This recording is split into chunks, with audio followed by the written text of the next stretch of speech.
Hello' ষ্টুডেণ্টসকল, এটা নতুন ভিডিঅ'লৈ তোমালোকক পুনৰ স্বাগতম জনাইছোঁ। আজি মই লৈ আহিছোঁ তোমালোকৰ বাবে বৰগীত নামৰ কবিতাটোৰ কিছুমান ইম্পৰ্টেণ্ট কমন কুৱেশ্যন, যিখিনি যদি 2020 চনৰ মেট্ৰিক পৰীক্ষাত বৰগীত নামৰ কবিতাটোৰ পৰা কুৱেশ্যন আহে তেন্তে লং কুৱেশ্যন এইখিনিয়ে আহিব পাৰে। ইয়াৰ বাহিৰে বেলেগ কুৱেশ্যন নাহে, ঠিক আছে। তো তোমালোকে এইখিনি কুৱেশ্যন চাবা, কাৰণ বৰগীত নামৰ কবিতাটোৰ পৰা বেছিভাগ ব্যাখ্যা কৰা আহে। তো তোমালোকে যিখিনি কিতাপত ব্যাখ্যা কৰা 3টা দিয়া আছে সেইখিনি সকলোখিনি চাবা।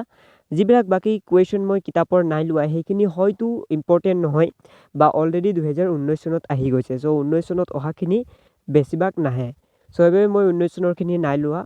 তো আহিছোঁ ইম্পৰ্টেণ্ট কুৱেশ্যনখিনি লৈ। প্ৰথমটো কুৱেশ্যন হৈছে ব্যাখ্যা কৰা। তোমালোকৰ কিতাপত 3টা কুৱেশ্যন আছে, তোমালোকে এইখিনি চাবা।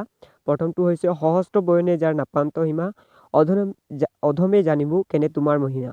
চ' এই কুৱেশ্যনটো 2018 চনত অলৰেডি আহি গৈছিলে। নেক্সটটো হৈছে আতুৰ ভৈলাও হৰি বিষয় বিকলে কৰিও উদ্ধাৰ মোক চৰণ কমলে।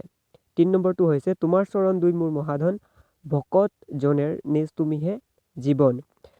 তো 2 নম্বৰ কুৱেশ্যনটোলৈ আহিছোঁ। বৰগীতৰ 4টা লক্ষণ লিখিবলৈ আহিব পাৰে। এই কুৱেশ্যনটো বহুত ইম্পৰ্টেণ্ট, কাৰণ 2016 আৰু 18 চনত অলৰেডি আহি গৈছে।